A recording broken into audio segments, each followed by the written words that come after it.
Okay, this is the self-care module, the practical application section. So number one, what self-care practices do you already use in each area?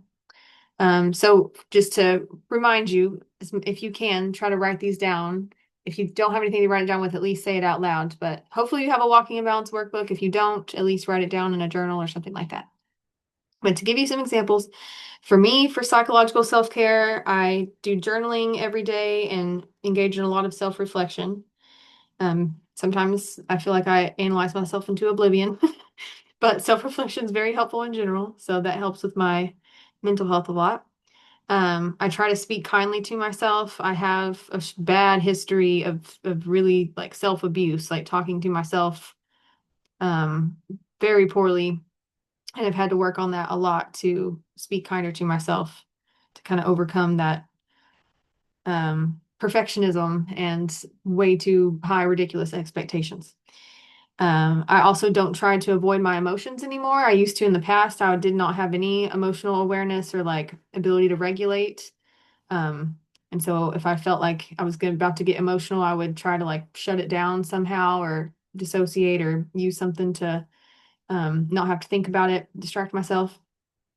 And now I'm able to like, I see emotions as friends now. I kind of, even if they're not fun ones, they always have messages for me. So I'm allowing myself to feel them now, which has been really helpful.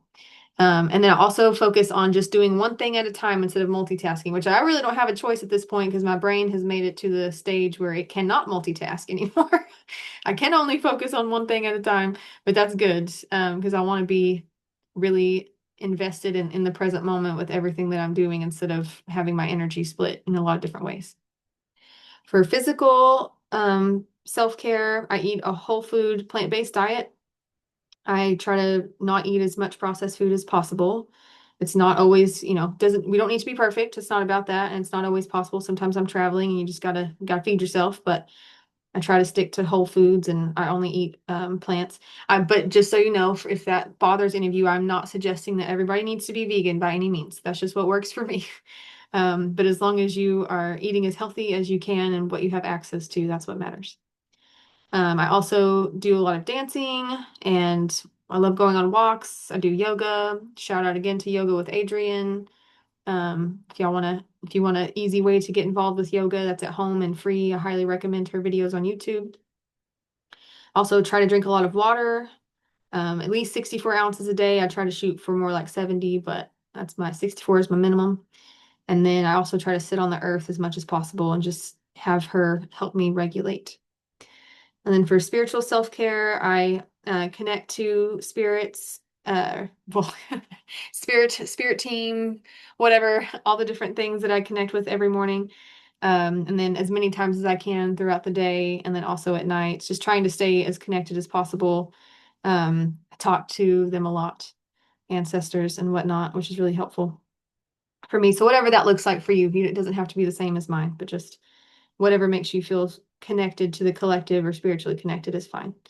I try to base my life and my choices around my spiritual calling and purpose. It can be really hard sometimes when you have to, stay alive and make money and all that stuff to live exactly the way that I would like to. But with what I can, I do my best to base everything around what the reason that I feel like I'm here and what I'm supposed to be creating and how I'm supposed to be serving. Um, I try to connect with others who are more spiritually oriented and just be really careful about who I allow into my life to make sure that they're going to be someone who is supportive and a good influence and not someone who's going to um, influence me in a negative way or kind of not meet me where I'm at. And then I also try to spend time in nature as much as possible. I love nature, love animals. I can shift a bad day really fast just by going outside and looking at some bunny rabbits or squirrels or turtles or birds or something like that. So take a few minutes and think about the self-care practices that you already use in all of those areas. And then the next one, we're going to think about identifying some practices that we want to add in each area. So for me, for psychological, I know that I definitely need to grow my social network more. I'm not very socially connected. I'm pretty much a hermit at this point. I have some friends, but I need to expand that a bit because as much like I'm very much an introvert for the most part. But we are all wired to some degree for social connection, and it's very important for our health. So being, as we all found out during COVID, being socially disconnected is really detrimental to our health in a lot of ways. I also need to do more artistic and creative activities and therapies and work on like self-expression. I'm not the best, like not best at like painting and drawing and stuff like that, but it's not about being good at it. It's just allowing yourself to express and like I'm good at verbally processing and writing things down with words, but I need to work more on like using, creativity and like doing crafts and painting and stuff like that to help me kind of strengthen my right hemisphere a little bit more. For physical self-care, definitely need to be more disciplined about sleep. I really struggle with that. I'm tired a lot, and there's a lot of reasons for that, but one of them is because I struggle to get myself in bed on time a lot. Um, so sleep hygiene needs to be better. I also need to allow myself to just rest more in general during the day. Like I'm kind of really busy a lot, unfortunately, and I'm kind of obsessed with productivity, and that I need to chill out on that. And then for spiritual self-care, I need to kind of what I was saying earlier, I need to allow myself to like really connect deeper with spiritual communities. I'm connected to some of them, but I have a hard time like actually allowing myself to feel close to people and not just kind of having surface level friendly connections, but really allowing myself to be a part of the group. So same thing for you. Take a few minutes, pause the video, and think about what are it can be based on the list that I provided in the supporting psychological knowledge section or other things too. So you don't have to limit yourself to just that, but just think about this will help you create um, your wellness plan at the end of this whole curriculum to start thinking about what kind of self-care practices you want to add into your life.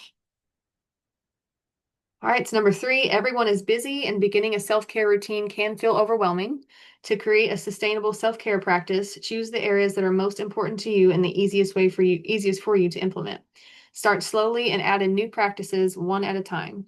With each improvement in your self-care, it will get easier and easier to add in other practices over time. It is often helpful to pair a new self-care practice with one you already have. For example, you can start creating a daily gratitude list in your head as you brush your teeth. So your brain will start pairing brushing your teeth with gratitude lists. Number four, how to overcome guilt and lack of time mentality to prioritize self-care. First, you want to take an inventory of what all you spend your time on now and if these activities fill you up or if they drain you to see what things you can remove to free up space, such as how much time do you spend scrolling on your phone or playing video games or something that maybe is not as life-giving to you that you can take back a little bit of your time from that.